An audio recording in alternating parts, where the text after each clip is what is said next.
Hello, good people. Good morning from Dhaka, Bangladesh. Today we're going to be looking at the Prive line of Dior, and this is going to be, I think, one of the most popular ones from this lineup, and I think one of my most favorites as well. This is going to be the very popular Fève Délicieuse from Christian Dior.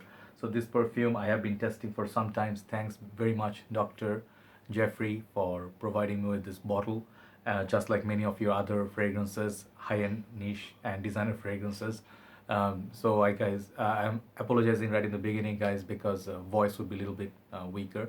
I have been a little bit sick throughout the whole day, slept it off, woke up a while ago. So feeling a little bit better. Let's see how far this fragrance review can go.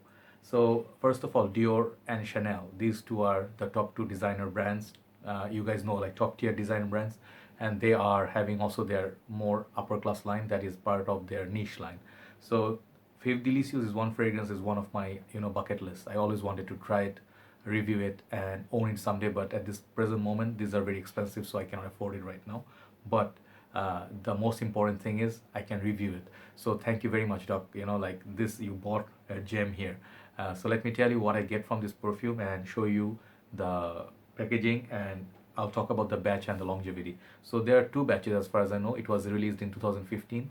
I think this is the part of the older collection, and there's one 2018 version which people are complaining that performance is not so good. On this one, let me tell you before I start the review, the older batch is just a beast, absolute beast. I put it on my skin. Usually fragrances do not last on my skin, and fragrances are usually like longer lasting on my shirt. This perfume actually performed pretty well on my skin. So performance is not an issue. Projection is a different issue, sort of. It's like for first 2 hours I detected very much so, but after that it's not like it's skin scent, but it's on my skin for very prominent, like for a long time, but it's not radiating as much. Okay, so longevity and projection out of the way. So this is the kind of packaging they give. I think many people would agree these are more upper class, like kind of like a very unique kind of presentation, very simplistic. Some people may say this looks like very ordinary for a presentation, but I think they look nice. Okay, that this is 125 mil. They have a 250 mil, I believe, and there is like a 500 mil something. There's a huge bottle as well. So that one, those are really really expensive. So when you open it, the bottle stays there securely. I think this is really really nice. Nothing much else. These are made in France. The bottle, however, is very simplistic too. If you buy the bigger bottle, the cylinder will be a bit fatter, I think. Okay, and this is like the sticker, Fève Délicieuse name, and this is Christian Dior Paris up their city, just like any other Sauvage bottles. You see, they borrowed from this line the bottle design. Okay, the cap as well. So the caps and some lines. These are magnetic. You can pick it up, but do not play with them. Okay, so very strong magnet, by the way.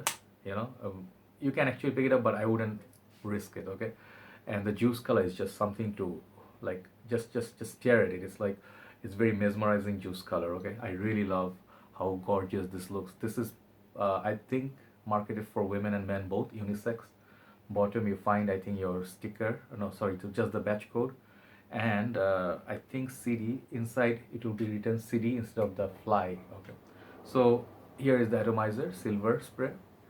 Let's spray and talk about this. This is something, I'm sorry I'm not looking as enthusiastic because of the sickness and weakness, but I am very happy. I love this perfume. Okay, let's spray. Really nice sprayer. Let's go one more, two more. Let's go three sprays on this. Okay, so this perfume has a lot of notes. Okay, so first of all, what are the fragrances this one remind me of? First thing, I tell you a bit of story. When this was released 2015, I think I was at KLCC, Surya KLCC, Malaysia, Isitan shopping mall, and it was like everywhere. I mean, like, people are talking about it, all the reviewers are talking about it. I was very intrigued, but of course I couldn't afford it, so I didn't go near it. But then, like Dior counter, I went and I just said, can I try it? And they said, yeah, sure. And then they sprayed on the paper, and then I'm like, wow, that was very sweet, very strong. But I walked away because I cannot afford it. I mean, I couldn't afford it. Then I went to Mugler counter. Mugler counter, they said, some reviewers, I don't remember who, but they said this pure tonka is something like a designer version of the Fève Délicieuse, like something like a tonka in a designer game that is very very good. I think it was Sebastian Zara. This one I tried also. This is beast mode. Trust me, this one is even, like, I think can beat Fève Délicieuse any day, but the smell of this is kind of like a spicy gingerbread cookie kind of a smell, which is very difficult to pull, and it's kind of like a spicy kind of tonka. So this is not, I would say, in terms of smell, anywhere near this, but the performance is pretty good. Another fragrance, this one reminds me of, is Guerlain Low Medial Cologne. No, Low Medial EDP. I had the whole line, I sold it off. The Low Medial EDP featured this beautiful cherry tonka leather sort of vibe. This one is all that minus the leather. Another fragrance, I would say, Wild Cherry, that is similar to Tom Ford's Lost Cherry. If you love those cherry-based fragrances, this is gonna be somewhat right up your alley. And if you are a fan of tonka, a lot of fragrances nowadays have huge tonka being backbone. But this one, it's really a rich fragrance. You guys already know because this is a legend. So what are the things that I get? First time I spray this here, after a long time, it was like 4 years or 5 years, I got right away the cherry, and it's like a sour cherry, and it's not medicinal. Even if you do not like the medicinal quality of a cherry, if you like the fruit itself, if you ever tried it, this one is very realistic. This one, Fragrantica, I don't know why people are not voting for it more, but I get one of the top notch cherry notes in this, and it's the most prominent notes in this. Apart from that, it has kind of like little bit of powdery tonka sort of feel, but not as powdery as that I would expect, because some of the like tonka imperial, it can get really powdery, kind of like a heavy thick on your skin. This is also thick. It's a winter perfume, but I live in Bangladesh. Okay, I live in a country where it's always hot and humid. I will find days when it's raining, when it's a little bit cooler, cloudy, overcast conditions in the office, air conditioning setup. If you're traveling by car, this is a guy I would imagine riding his BMW, that posh. He would be like having a chauffeur-driven BMW 7 Series or 5 Series at least. That's the kind of guy I see. Very executive, very nice, very beautiful. It can be a little bit of formal, like you can be playful, and then you can smell up class. At the same time, you can wear this casually, but I wouldn't. If I like may suggest, I wouldn't wear this casually. This is really beautiful. You perhaps can reach for Low Medial Cologne by Guerlain. That would be a much more easier or more approachable. This, I would say, really high-end parties or something, or work, you can wear it, but do not overdo it. Very sweet. So Low Medial EDP, one thing I'll tell you, is not far off from the quality of this perfume in terms of smell. Perhaps doesn't last as much as this one, but the Guerlain quality is absolutely stunning. Okay, so Tonka Imperial, I think, from Guerlain, I think that is also similar to their Guerlain Low Medial EDP. But anyway, coming back to this, what else you get? I get not just cherry and tonka and vanilla. I get a lot of other notes. There is a quality of like a chocolatey feel. Let me actually tell you the notes. Hold on, because the notes you have to know, because I cannot remember all the notes at the same time. There are a lot of other notes. Let me check.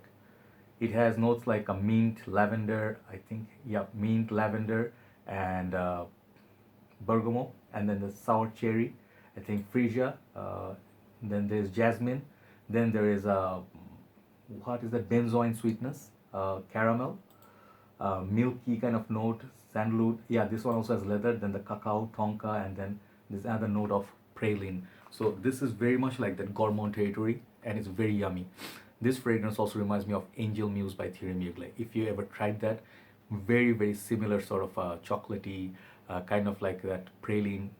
This one, what you get from this. So if you actually combine Thierry Mugler Angel Muse, Low Medial EDP, if you also combine Lost Cherry, Tom Ford, and also Wild Cherry by Mancera, this is a masterpiece that you can get. So you have to buy all those perfumes to smell like this, right? So it's expensive. I understand this is well over like 125 ml goes around almost $260-$70 or $300 rather, expensive. So do not blind buy this. I might say if you're not a fan of cherry, you may not enjoy this. This is gonna be so good in spring, fall, and especially winter. It will be so gorgeous. It will be like the perfect weather to wear like a muffler, overcoat, really heavy, cool winter days. And then you spray this on your muffler. You can absolutely enjoy the beauty from the word go. If you wear this in the high heat, what's gonna happen is the top note would be like gone too fast, and it would be sweet mess on your skin, thick mess. So if the sun is up, it's 40 degrees or so, do not reach for this. Reach for this only there's air conditioning and you're not sweating, your body's not heating up. So overall, this smell for me, it's like it's my dream perfume. But I would say try before you buy, do not blind buy. It says sweet, powdery, thick, syrupy tonka, and that cherry, as well as it has that winter sort of feel. So it's a very sweet, gourmandy kind of perfume. So all the fragrance name that I gave you, if you like this is gonna be an easy love for you, okay? And there are some of the fragrance perhaps like, in the line, but this is the top of the line. This is the best, as good as it gets, as a tonka based fragrance, okay? So it's a perfection. It's a masterpiece. I think Jafferi bhai, you bought a masterpiece, and I think this fragrance everybody should try at least once. If you try to get a sample or something, it will be worthwhile, okay? So Fève Délicieuse by Dior, I think my top favorite, alongside I think Bois d'Argent, this and that, also this Pahan. These three are my top favorite from this line, from the ones that I tried. Check it out, Fève Délicieuse by Christian Dior, Prive line. Thank you for watching, guys. I will see you soon. Have a very, very wonderful day ahead. Bye bye.